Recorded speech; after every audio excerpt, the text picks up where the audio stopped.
잠언은 성화에 관한 책이죠. 잠언은 우리의 삶을 하나님이 기뻐하시는 모습으로 세워나가는 그런 책이죠. 이 잠언은 여러 가지 어리석음들을 다루고 있어요. 그 어리석음들을 다루면서 그 어리석음들 중에서 가장 호되게 꾸짖는 어리석음의 죄악이 게으름입니다. 게으른 인격과 태도와 습관 속에 내 삶뿐 아니라 내 가정과 이웃과 교회를 파괴하는 온갖 죄악들이 그 게으름의 죄에 기승하기 때문에 이 게으름의 문제를 다루지 않으면 개인의 성화, 예수님 닮아가는 거 없다는 거예요. 너의 가정의 평화 없다는 거예요. 너의 교회에 있는 참된 성장 없다는 거예요. 몇 달 전인가 어떤 공시생들을 가르치는 노량진에 있는 어떤 강사의 그 비디오 클립을 잠시 본 적이 있어요. 놀랍게도 오늘 본문 10절, 11절을 암기하는 거예요. 강의하면서. 좀 더 자자, 좀 더 졸자, 손을 모으고 좀 더 누워있자 하면 내 빈궁이 강도같이 오며 내 곰핍이 군사같이 이르리라. 이거를 암송하는 거예요. 세상에. 목사님도 아닌데. 그러면서 그 공시생들을 막 독려하는데 자는 시간 줄여서 공부해라. 잠자는 시간 줄여라. 성경이나 말도 안 하고 이 말을 그냥 읊은 거예요. 성공하라고 막 이렇게 얘기하는 거예요. 그리스도인 같아 보이지 않는 그 강사가 노량진 학원가의 일반인들을 대상으로 성경 말씀으로 세상적인 성공을 부추기는 모습이 처음에 저는 약간 불편했습니다. 그러다가 그 뒤에 이어서 하는 말을 듣게 되면서 오늘 본문과 근거 있는 말씀이다. 어떻게 이 사람이 이야기를 붙여서 했냐면요. 이렇게 이야기했어요. 있는 돈 없는 돈 다 털어 니네들 여기 노량진에 보내놓고 저 시골에서 우리 새끼 열심히 공부하고 있겠지 착각하고 계실 너희 어머니들을 생각해봐라. 눈에 불을 켜고 공부 안 하는 놈들은 진짜 나쁜 불효자식들이다 하면 욕을 이제 막 내뱉는 거죠. 여기 혹시 지방 출신들 있으면 이해가 될 거예요.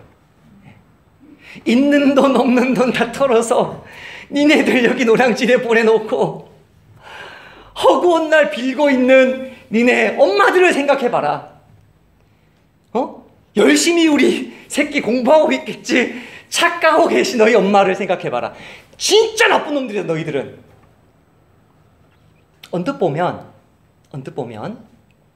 어떤 이렇게 양심을 자극해서 이렇게 더 이렇게 하려고 하는 전략적인 그런 언급 같았지만 나 한 사람의 게으름이 나 한 사람의 삶을 죽음이나 생명으로 좌지우지하는 게 아니고 나 한 사람의 게으름이 나의 영적 권위 아래에 있는 또 나의 생명의 관계를 맺고 있는 다른 사람들의 인생까지 좌지우지할 수 있다는 말을 했다는 점에서 지난주 시간에 제가 빚 보증 이야기했을 때와 동일하게 이 문제는 절대 개인적인 문제가 아니올시다. 내 가장입니까?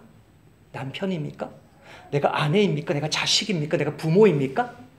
내가 온전히 서느냐 서지 못하느냐는 내 주변에 하나님이 나로 하여금 살리라고 보내주신 그 사람의 인생을 같이 망칠 거냐 그 사람 인생 살려낼 거냐 그 문제에 무엇이다. 잠언에서 어떻게 한 사람의 게으른 문제가 주변 사람들과 연관되어 있는지를 설명하는 구절을 제가 한 4-5구절을 읽어드리겠습니다. 첫 번째, 아들이 근면하거나 게으르면 어떻게 되는가? 여러분 자식 있죠? 옆에 좀 앉아있기도 하고 여러분의 아들이 근면하거나 여러분의 아들이 게으르면 어떻게 되는가? 잠언 10장 5절에서 이렇게 말합니다. 여름에 거두는 자는 오늘 본문도 여름에 거둔다고 하는데 4월부터 7월까지가 추수 때입니다. 무화과를 비롯해서 모든 추수는 이스라엘에 여름에 합니다. 다른 계절도 조금 있긴 하지만 예멘이든 뭐 소코트라든 여름 과일이 풍성합니다. 우리나라로 치면 가을인 거죠. 여름에 거두는 자는 지혜로운 아들이나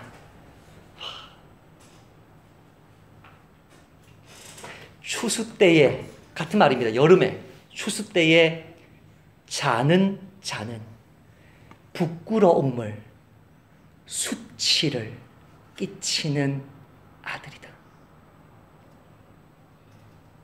아들이든 딸이든 상관없이 그 아들이 일해야 될 때 일하느냐 일하지 않느냐, 그 아들이 공부해야 될 때 공부하느냐 공부하지 않느냐가 그 아들에게 자신의 기업을 물려주고, 여기서 농사죠, 자기의 기업을 물려주고 늙어가면서 이제는 너가 나를 불황에 다오 죽을 때까지 그거를 물려받아야 될 그 아들을 바라보는 부모의 마음에 기쁨과 즐거움에 그 기쁨을 선사하는 지혜로운 아들이 되느냐, 수치와 정말 답답함과 쓰라림을 끼치는 아들이 되느냐를 영향을 미치고 있습니다. 두 번째, 아빠가 혹은 남편이 가장이 게으르면 어떻게 되는지를 잠언 18장 9절이 이렇게 말합니다. 자기의 일을 게을리하는 자는 패가 하는 자의 형제니라. 자기의 일을 게을리하면 남자가 집안을 망하게 하는 자와 동류다, 친구다. 실패해도 괜찮아, 넘어져도 괜찮아. 이게 이번 2018년 고신교회의 여름 성경학교 노래인데요. 그 노래를 예사학교에서 막 부르는 거예요. 저는 두려운 거예요, 그 말이. 잠언을 묵상하고 있는 제가 음녀에게 실패해도 괜찮나요? 빚 보증에 실패해도 괜찮나요? 저희 시간 관리에 실패해도 괜찮나요? 저의 삶 속에서 성실함에 실패해도 괜찮아요? 정말 여러분 괜찮아요? 제가 넘어져도? 실패해도? 굉장히 무서운 말이에요, 사실 그 말은. 어린아이들이 놀듯이 그냥 한번 뭐 다투고 그 차원이 아니고요. 정말 우리 인생에서 실패하지 말아야 될 것, 정말 실패해도 괜찮나요? 제가 농담으로 예수한테 그렇게 얘기했어요. 예수야, 아빠 실패하면 너 인생 끝이야.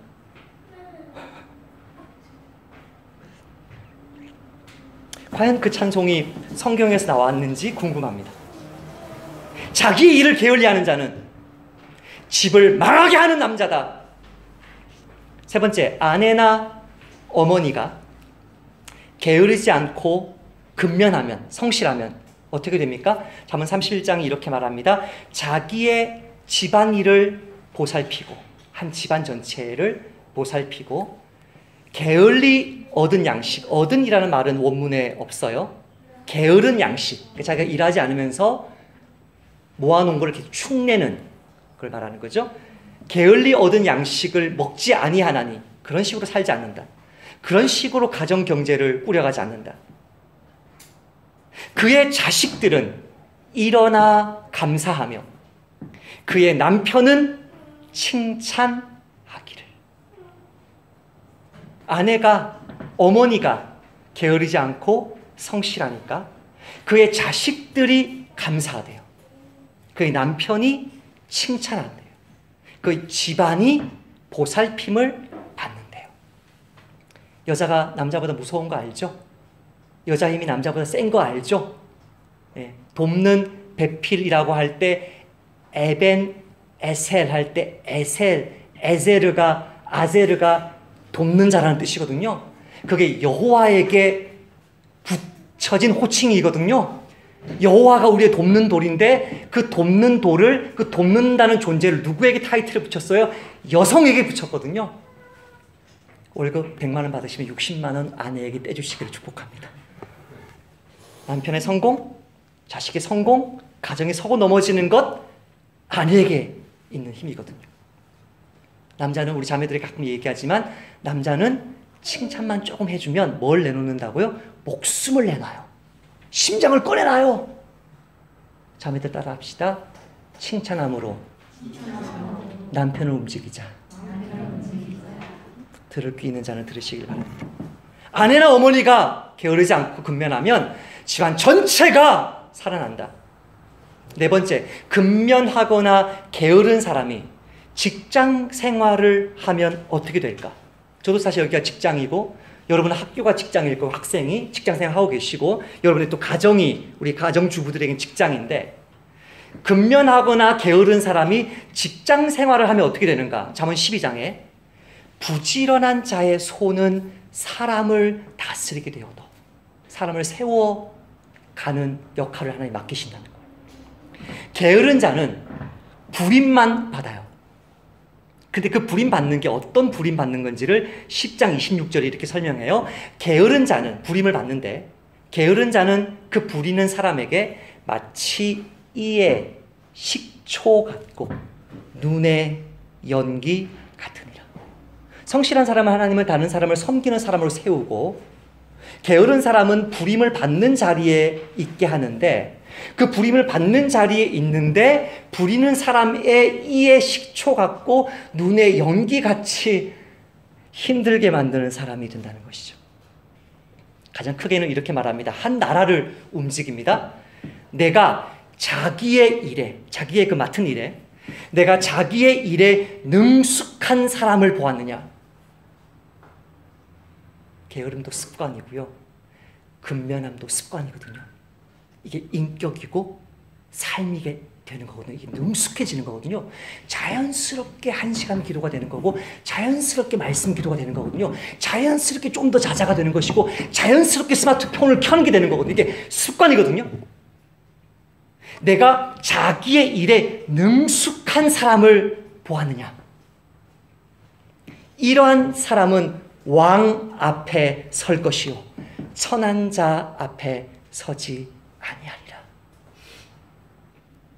우리나라 목사들의 성공 공식, 최대한 대형 교회를 가서 담임 목사로 청빙받든지, 일단 유학을 가서 거기서 이제 대형 교회 부목사로 청빙받아서 담임 목사를 하든지, 그렇게 이제 두 길이 이제 성공의 그 빤한 길이죠. 빤한 길. 한국 교회가 지난 10년, 20년 동안 그런 출신의 목사들로부터 수없이 속아왔는데도 여전히 속고 있는 것이죠. 그 길을 그대로 밟았습니다. 어느 교회인지 말씀드리지 않겠지만 그대로 밟아서 전주에 있는 굉장히 큰 교회 담임 목사로 간 저희 교단의 목사가 최근에 교회를 산산조각 내버렸습니다. 왜요? 신학생 때 뭐 했습니까? 게을렀습니다. 전도사 때 뭐 했습니까? 게을렀습니다. 강도사 부목사 때 뭐 했습니까? 게을렀습니다. 유학 가서 뭐 했습니까? 게을렀습니다. 덜컥 담임 목사가 됐습니다. 어떻게 할까요? 어떻게 할까요? 설교를 어떻게 준비할지 모르는데, 성경을 어떻게 읽는지 모르는데 어떻게 할까요? 그 사람의 개인적인 게으름이 그 사람의 게으름으로 끝났습니까? 아니요. 수백 명이 모여있는 전주의 그 교회를 산산조각 내버렸습니다. 세월호 참사 때 대통령은 주무시고 계셨습니다. 오전 8시 48분에 급격한 변침으로 배가 기울기 시작했을 때에도, 8시 52분에 최초로 조난 신고를 보냈을 때도, 9시 19분에 YTN 뉴스 특보가 나갔을 때도, 9시 39분에 선원 7명이 비열하게 탈출했을 때도, 9시 45분 54분에 좌현이 완전히 침수되었을 때에도, 10시 17분에 세월호가 108도 전복되어서 구조할 수 있는 골든타임이 종료되었을 때에도 대통령님은 침실에서 나오지 않았습니다. 그 한 사람의 게으름이 세월호와 함께 이 나라 전체를 죽음의 고통으로 침몰시켰습니다. 여러분, 게으름의 문제는요, 개인의 성공의 문제가 아닙니다. 게으름의 문제는 한 사람의 문제가 아니고 내가 속한 가정, 교회, 직장, 심지어 이 나라를 살리느냐 죽이느냐의 문제입니다. 오늘 본문은 게으름에 대해서 세 가지로 이야기합니다. 제일 먼저 그 게으름이 무엇인지를 진단합니다. 게으름이 뭐냐? 게으름은 한마디로 말하면 이렇습니다. 따라서 합시다. 게으름은 자기 사랑의 열매다. 6절 말씀을 같이 한번 읽어보십시다. 시작. 게으른 자여 개미에게 가서 그가 하는 것을 보고 지혜를 얻으라.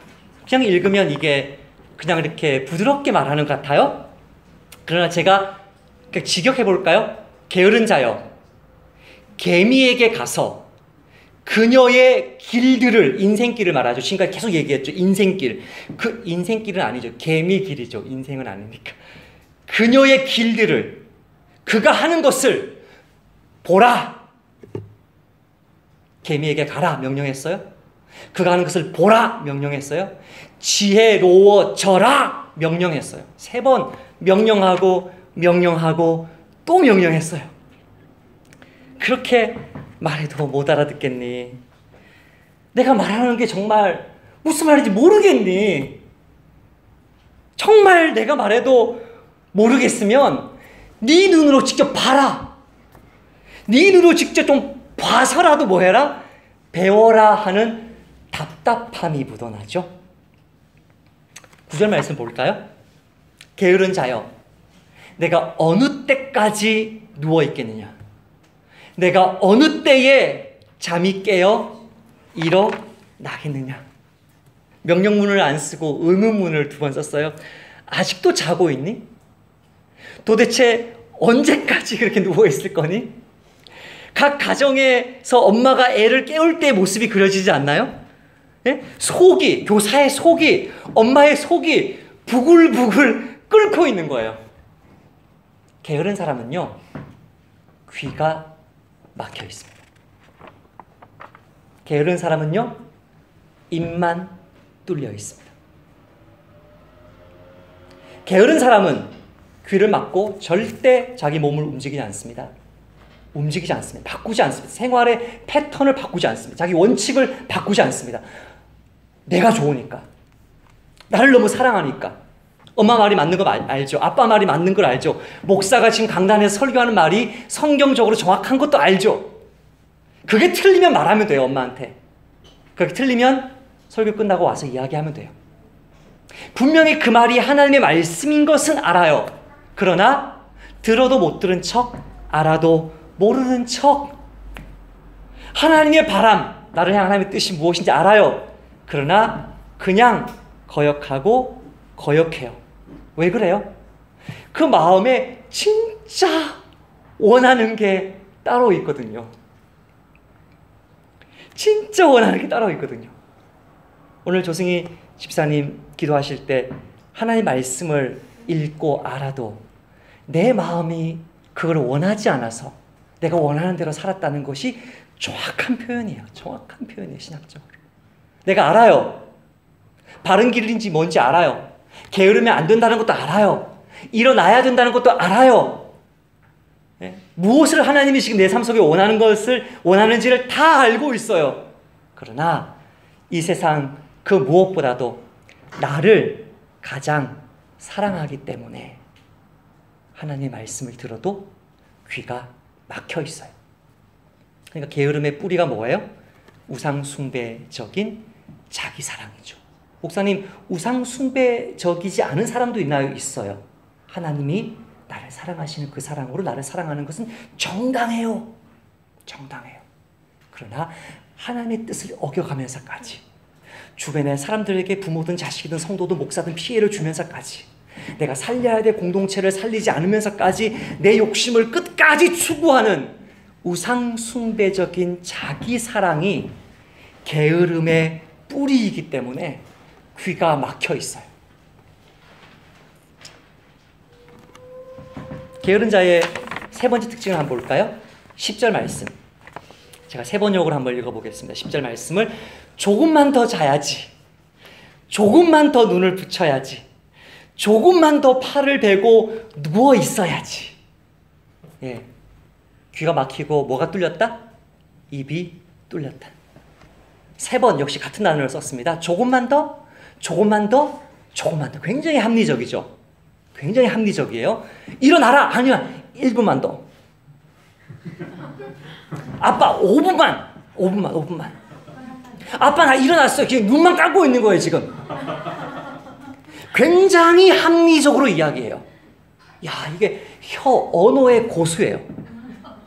게으른 사람의 그 게으름은 뭐가 뿌리라 그랬어요? 자기 사랑이 뿌리라 그랬죠. 자기 사랑이 뿌리기 때문에 자기를 너무나 사랑하기 때문에 내가 지금 게으르다는 사실을 인정하기 싫어요. 내가 비난받고 싶지 않아요. 내 허물을 들키고 싶지 않아요. 나를 사랑하니까. 그럼 뭐가 필요해요? 디펜스가 필요해요. 내 말로 변호하고 변명하고 합리적으로 논리적으로 사람을 설득시키려고 하는데 사실은 말장난이에요. 사실은 말장난. 눈 딱 감고 떴는데 30분 훅 지나가는 거 못 느끼셨어요? 여러분의 40년, 50년 인생이 그거 증명하는 거 아니에요? 눈 살짝 감았는데 인생 훅 가버려요. 예? 정말이에요. 다윗이 잠깐 게으름 피우다가 인생 완전히 밧세바와 훅 가버려요. 하나님 용서하시죠. 그 뒤에 그 쓴뿌리는 어쩔 건데요? 실패도 괜찮아요? 자기 사랑이 그 뿌리기 때문에요. 계속해서 변명하고 변명해요. 아버지든 어머니든 자식이든 목사든 성도든 동일해요. 게으른 사람의 특징은요, 끊임없이 변명해요. 끊임없이. 아, 목사님 이것 때문에 저 못해요. 저 이것 때문에 안 돼요. 끊임없이 변명해요. 왜요? 형제거든요. 쌍둥이거든. 게으름과 이 자기 변명은 그 뿌리가요, 엄마가 같아요. 자기 사랑, 자기 숭배. 잠언이 그것을 정확하게 지적합니다.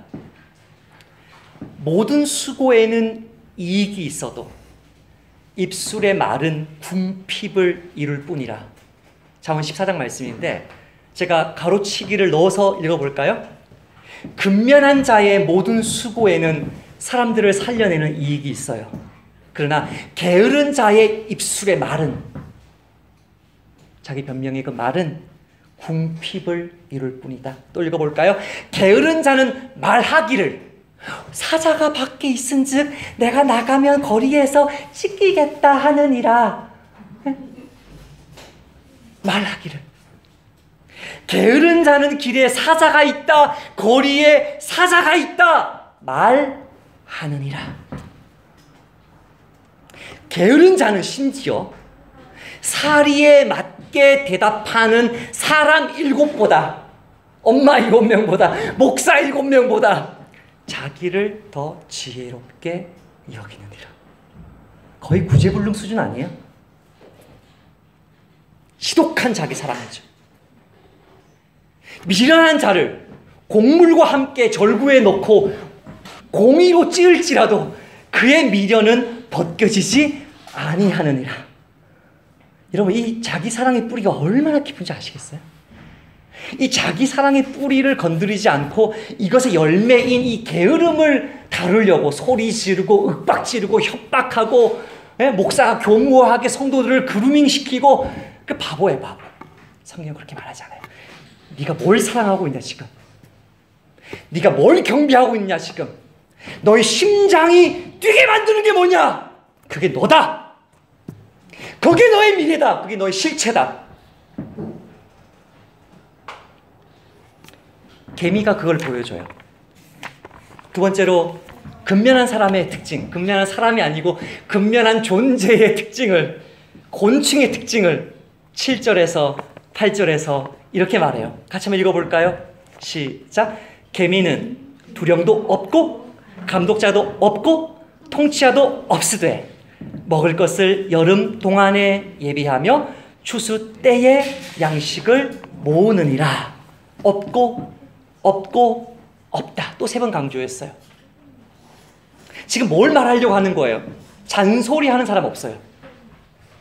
시키는 사람 없어요. 목사님, 개미 왕국에는 여왕개미도 있어요. 그런 생물학적 주장을 피는 게 아니에요. 지금 개미들이 일할 때 보세요. 누가 옆에서 회초리 들고 막 개미를 때리는지. 예?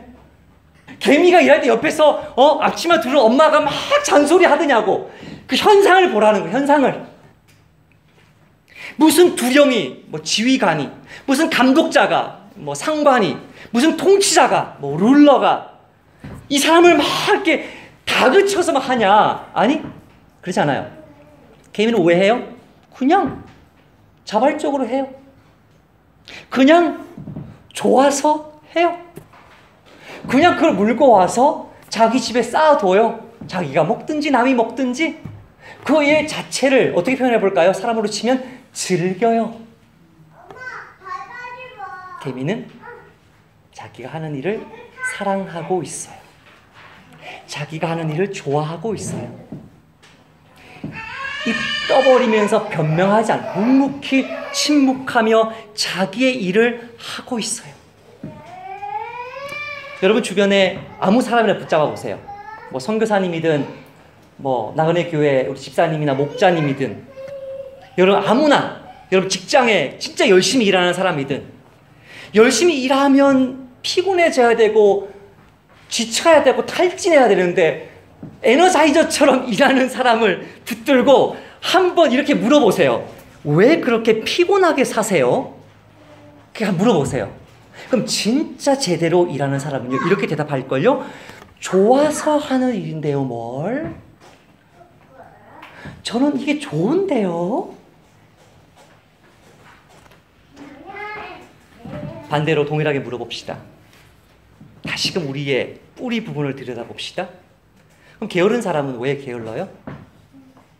근면하고 성실하면 내 가정과 교회와 직장과 나라를 하나님 나라를 내가 살릴 수 있다는 사실을 몰라요? 알아요. 알아요. 그렇게 내가 살리고 내 이웃을 살려주는 삶을 진짜 살고 싶지 않아요? 진짜 안 살고 싶어요? 살고 싶어요. 원해요. 심지어. 자, 욕망으로 들어왔어요. 이제 뿌리로 들어왔어요. 알아요.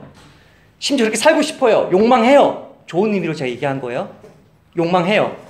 그런데 내 머릿속에 있는 내가 아는 그 지식, 남을 위해 살아야 되는구나. 하나님 사랑, 이웃 사랑을 해야만 내 삶이 행복한 것이구나. 직업이 뭐든 상관없이 그걸 아는데 내 머릿속에 아는 그 지식을 무시해 버릴 만한 강력한 욕망이 내 주변 사람들을 섬기고 싶고 좋은 아빠, 좋은 엄마, 좋은 자식, 좋은 부모, 좋은 목사, 성도 되고 싶은 그런 바람을 억눌러버리는 진짜 더 큰 욕망이 내 속에 더 깊이 깊이 내 마음을 붙들고 있는 것이죠.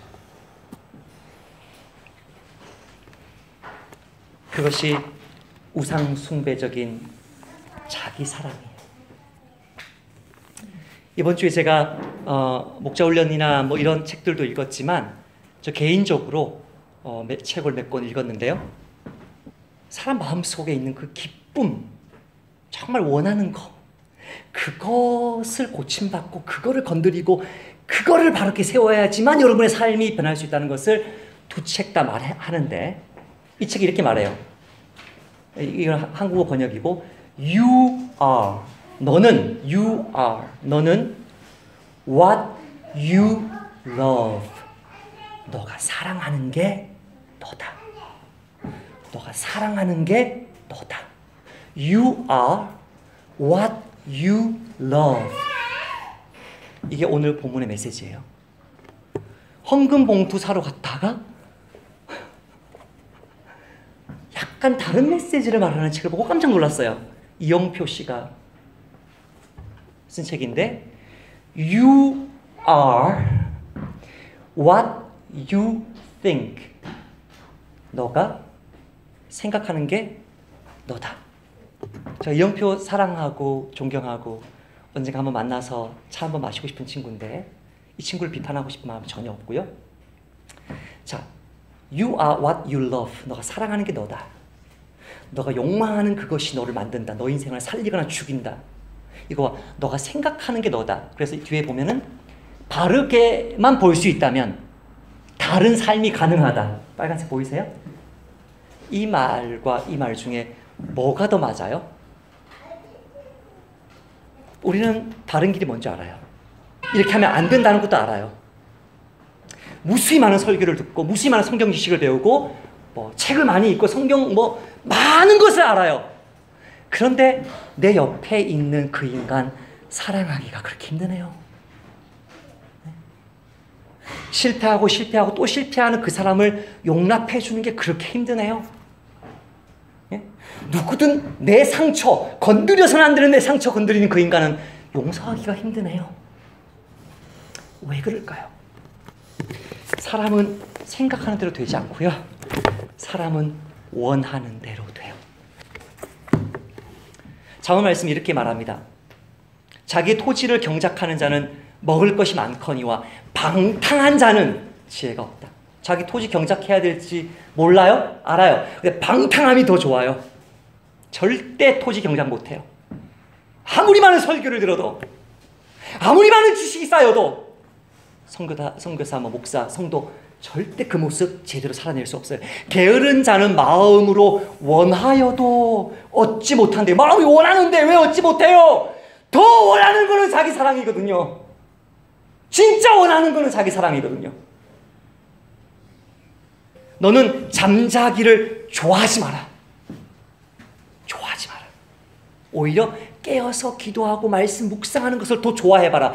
나그네 교회 성도들 귀에 딱지가 박히도록 등록하면 매일 말씀 기도하시라고 그렇게 말해도 못하는 거예요. 그렇게. 왜요? 잠이 더 좋은 거예요. 나의 개인 스타일이 더 좋은 거예요. 예? 좋아하지 마라. 너 마음에 뭐를 원하냐? 제 설교 제목이 나온 구절인데요. 가장 강력하게 말해요. 게으른 자의 욕망이 자기를 죽이나니 이는 자기의 손으로 일하기를 싫어합니다. 게으른 자의 욕망이 자기를 죽입니다. 어떤 사람들은 돈을 사랑합니다. 돈을 숭배합니다. 그 사람은 아무리 돈을 많이 가져도 절대 만족할 수 없을 것입니다. 아무리 돈을 많이 가져도 절대 안심할 수 없는 불안감에 죽을 때까지 시달릴 것입니다. 돈을 사랑하고 돈을 숭배하는 사람, 그 사랑이, 그 숭배가 그 사람을 만들었거든요. 외모, 몸매, 성적인 매력을 사랑하고 숭배하는 사람은 늘 자신이 못생겼고 뚱뚱하거나 빼쩍 말라서 매력이 없다는 착각에 그런 느낌에 빠져 살 것이고, 사람들로부터 버림받으면 어떡할까 두려움 가운데 쇼핑 중독에, 성형 중독에 빠져 살 것입니다. 그 사람이 사랑하는 것이 그 사람을 만들었습니다. 세 번째, 권력을 사랑하고 숭배하는 사람은 늘 자신이 약하다는 두려움에 사로잡혀서 사실은 내가 힘이 없다는 사실을 상대방이 알게 되면 어떻게 할까? 심지어는 결혼할 그 상대 가정이 알게 되면 어떻게 할까라고 생각하면서 뭔가 모르게 세상적인 거 하나 더 걸쳐가지고 사람들 앞에 군림하거나 자신 있게 나서려고 하는 불안함에 시달립니다. 왜요? 권력 사랑하는 것이 그 사람을 만들어버린 거예요. 네 번째로, 똑똑한 지성을 사랑하고 숭배하는 사람은 자기의 어리석음과 무지가 폭로될 것에 대한 두려움 속에서 주변 사람들의 가치를, 자기 자식, 형제, 친구, 너 어느 대학 나와서 너 성적 얼마야, 그걸로 모든 사람들의 가치를 다 재요. 왜? 자기가 그 부분을 사랑하고 숭배하고 있거든요. 마지막으로, 군중의 인기를 사랑하고 숭배하는 사람은 늘 시대에 뒤처질까, 외톨이가 될까 두려워서 사람들이 많이 모인 곳에 소속되어 있다는 것 자체로 자기의 어떤 자아가 부풀려져 가지고 뭐가 된 것으로 착각하는 것이죠. 대형교회 부목사들, 대형교회 청년들. 너가 사랑하는 것이, 너가 숭배하고 충성을 바치는 것이 너의 인격을, 삶을, 너의 미래를 결정하기 때문에 게으름의 죄를 죽이고 싸우고 이기는 길은 여러분이 그 육체보다, 여러분의 자아보다 더 온전히 사랑해야 될 하나님 한 분의 사랑에 만족하는 것, 그 뿌리를 도끼로 찍어내는 것, 하나님의 사랑으로 꽃피우는 그런 건강한 자존감, 그런 성실한 삶, 남이 시키지 않아도, 심지어 나의 목이 달아날 수 있어도 그 일을 기쁘게 묵묵히 해내는 삶이 자연스럽게 이루어져요. 자연스럽게. 그게 좋으니까, 그게 기쁘니까 이루어진단 말이에요. 들을 게 있는 사람은 들으세요. 몇 시 전입니까? 몇 주 전입니까? 심각한 전화 한 통을 했습니다. 나그네 교회 그 형제가, 그 자매가 등록한 이후에 그 형제와 자매의 삶을 제가 옆에서 지켜보면서 왜 이런 상황에서 이렇게 반응하지? 이것은 무언가 모를 두려움이 있는 것인데, 왜 이런 상황에서 또 이렇게 반응하지? 그것은 무언가 투명하지 않는 것인데. 그 성도가 나그네 교회 기둥으로 세워졌을 때 분명히 분명히 지금부터 삶 속에서 가정 안에서 그런 문제가 생길 수 있겠지만 분명히 그 부분은 하나님의 교회를 섬겨나가는데 마이너스가 될 것인데 한 번, 두 번, 세 번, 네 번 동일한 문제가 드러난 것을 목사가 보았을 때 어떻게 해야 될까요? 그거를 건드려요. 그거를 직면해요. 그거를 컨프론테이션 해요. 목이 달아나려고요. 네? 3년 지나면 이제 목사 투표해야 되는데 잘 보여야죠. 한 사람 한 사람. 기도하고 문자를 보냈어요. 저에게 전화 주십시오. 준서방에 들어가서 문 잠그고 통화를 했어요. 차근차근 설명해요. 저의 자존심을 다치게 했거나 저에게 아무런 피해를 주지 않았어요. 그 사람이 나그네 교회에 하나님 기뻐하시는 일꾼으로 세워지기 위해서는 그 부분을 다루어야 했어요. 차근차근 설명했어요. 어떻게 반응했을까요? 그거를 인정했어요. 그리고 그분이요, 그 뒤에 삶이 바뀌었어요. 여러분 모를 거예요. 누군지도 너였어? 이렇게 물어보지 마요. 목장 모임 시간에. 바뀌었는데요. 제가 얼마나 기쁘던지요. 그 영혼은 또 얼마나 자유로울까요? 기쁨이 있어요. 기쁨. 하나님이 원하시는 삶을 살 때요, 기쁨이 있어요. 그런데 하나님이 원하시는 그 삶, 하나님을 사랑해라. 너 주변에 있는 저 못난 목사, 저 못난, 지금 과장법을 쓰는 거예요. 저 못난 선교사들, 저 못난 선교사, 저 못난 목사, 저 못난 성도들, 내가 섬기는 내 인생, 그것이 뭐가 귀할까? 어마어마한 착각하고 있는 것이죠.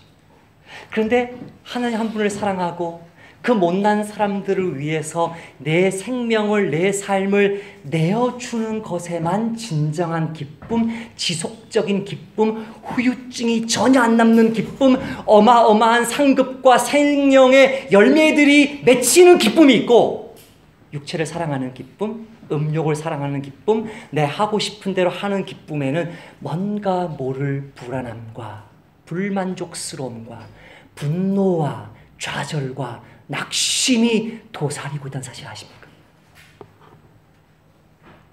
다 읽긴 했는데 제가 다시 한번 읽어보려고 해요. 우리 이영표 선수가 말하려고 했던 것이 내가 혹시 오해했나 다시 한번 읽어보고 싶은데, 우리 이영표 선수의 고백이에요. 내가 생각하는 대로 사실은 내가 되지 않고, 내가 생각했던 내가 나의 모습이 아니었음을 깨닫게 된 부분이에요. 물론 이영표 선수는 그렇게 표현하지 않았어요. 저는 그렇게 읽었어요. 제가 한번 읽어볼까요? 2013년 은퇴한 후에 나는 아주 심각한 영적 곤고함에 빠졌다. 세계 탑을 달리다가 갑자기 은퇴했을 때 내가 누구냐라는 문제가 떠오르는 거죠. 하나님이 나의 주인이시며 나의 왕이라는 사실을 알고 있었다. 죄인인 나를 위해 예수님이 이 땅에 오신 것도, 그리고 나를 위해 죽으시고 부활하셨으며 승천하신 모습 그대로 이 땅에 재림하신 사실도 믿고 있었다. 그러나 실제 나의 삶과 성경 말씀 사이에 계속해서 틈이 벌어져 있는 것을 발견하자 나의 믿음이 진짜인지 의구심이 들리기 시작했다. 머리에서는 모든 것이 이해가 됐지만 마음에서는 무엇인가 느껴지지가 않았다. 머리로 알고 있는 하나님이 가슴에서 느껴지지 않는 것이 이렇게 힘든 일인지 그전에는 알지 못했다. 예수님은 하나님을 믿으며 항상 기뻐하라, 항상 감사하라, 마음속에 열정이 있다고 했는데 내 마음은 차갑게 식어 있는 거죠. 이처럼 말씀과 나의 믿음 사이의 괴리감이 점점점 크게 느껴지면서 내 믿음이 과연 올바른 믿음인가 하는 고민이 깊어져만 갔다. 나는 하나님을 알고 있고 믿고는 있으나 느껴지지 않는, 사랑하지도 열망하지도 그분을 추구하지도 않는 이런 신앙생활은 도저히 계속 이어갈 수 없다고 판단하고 하나님을 만나기 위해 작정하고 하나님을 찾기 시작했다. 작정 새벽 기도를 시작해서 2015년 여름 약 3개월 동안 아침에 새벽 기도회에 갔다가 이제 하나님과 씨름하는 거죠. 하나님이 이렇게 물어요. 기도하는데 너의 주인이 누구냐? 너희 주인이 너냐? 너희 주인이 누구냐? 나는 순간 당황했다. 나의 주인이 누구냐는 하나님의 음성을 듣자마자 나는 지금껏 내가 하나님을 주님이라고 부르면서도 실제로는 나 자신이 하나님의 종이라고 마음속 깊이 인정한 적은 단 한 번도 없었다는 사실을 발견했다. 나는 지난 10년이 넘는 시간 동안 하나님을 주님이라고 불렀지만 지금까지 내가 불렀던 그 주님은 그저 호칭에 지나지 않았다. 오히려 실제 나의 신앙생활을 돌이켜보면 내가 하나님의 종이 아니라 하나님이 나의 종이셨다. 내 자식, 내 아내, 남편, 내 집, 내 진로, 내 결혼, 내 목회, 내 선교, 하나님이 내 종이었다. 종은 주님의 음성을 들어야 한다. 그리고 종은 주인의 명령에 순종하며 오직 주인을 위해 존재해야만 한다. 하지만 나는 나 스스로 종인지도 모르는 종이었다. 만약 하나님이 밤 12시에 나의 종아 남산에 가서 뭘 좀 가져와라 하면 나는 가야 한다. 근데 나는 뭐라고 얘기하냐면 하나님 지금 밤 12시예요. 밖은 위험해요. 밖에 사자가 있어요. 내일 아침에 가면 안 될까요? 좀 더 졸면 안 될까요? 응답하고 있었다. 말로는 하나님을 주님이라고 부르면서도 전혀 종답지 않은 신앙생활을 하고 있던 나는 하나님의 질문에 대답하지 못했다. 두 번째, 너의 주인이 누구냐? 세 번째, 너의 주인이 누구냐? 반복해서 하나님 물어요. 세 번째 같은 질문을 받는 순간 나는 본능적으로 이것이 하나님이 나에게 물어보시는 마지막 기회라는 사실을 깨달았다. 내가 만약 이 질문에도 대답하지 못한다면 다시는 대답할 기회가 없을 수도 있다는 생각이 들었다.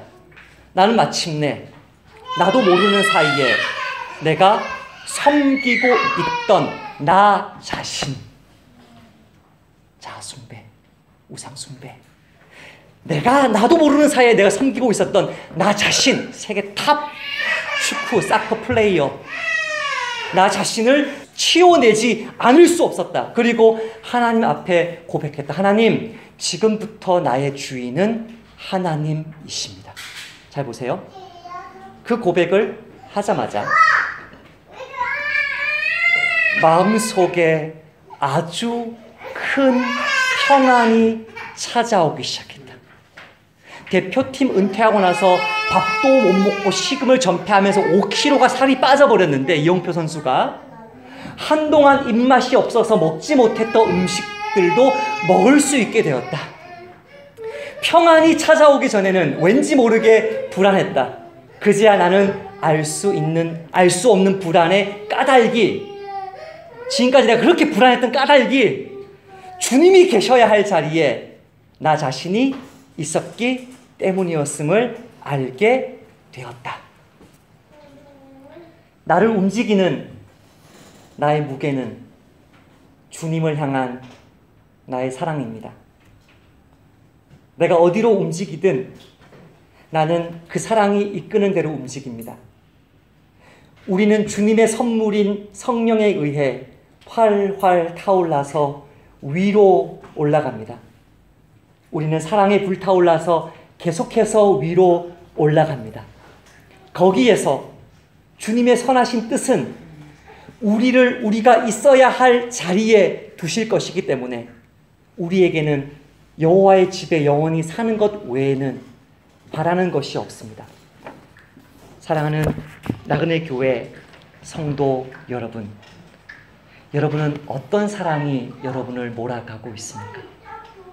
주님을 향한 그 뜨거운 사랑 하나로 충분합니다. 그 사랑이 내 인생 붙드시고 이끄시는 대로 더 이상 변명하지 말고 더 이상 이런저런 이야기하지 말고 곧바로 말씀하시는 그대로 순종함으로 내 삶을 내어드림으로 그 기쁨, 그 열망, 그 사랑으로 나의 거짓된 가짜 사랑을 몰아내므로 지난 20년, 30년, 40년, 50년 끊어지지 않았던 우상 숭배적인 나의 게으름을 끊어내시는 여러분 되시기를 주님의 이름으로 축복합니다. 하나님 감사합니다. 오늘 설교가 조금 길었으나 내가 사랑하는 그것이, 내가 갈망하는 그것이, 내가 경배하고 충성을 다하는 그것이 나의 인생을 만들고 있음을 깨닫게 해주셔서 감사합니다. 그러나 주님, 우리 이영표 선수가 말했듯이 우리가 지난 수십 년의 삶 속에서 실패했듯이 깨닫는 것으로 그치지 않게 원합니다. 주님, 내가 나의 마음을 세상을 향해서, 나의 정욕을 향해서, 나의 자존심과 내 육신의 편안함에서 돌이켜서 우리 주님께로 내 사랑을 재정립합니다. 주님 한 분만을 사랑합니다. 주님 나를 이끌어 주셔서 내 인생 주님이 원하시는 대로 아름답게, 선하게, 열매 있게 사용해 주옵소서. 예수님의 이름으로 기도하옵나이다.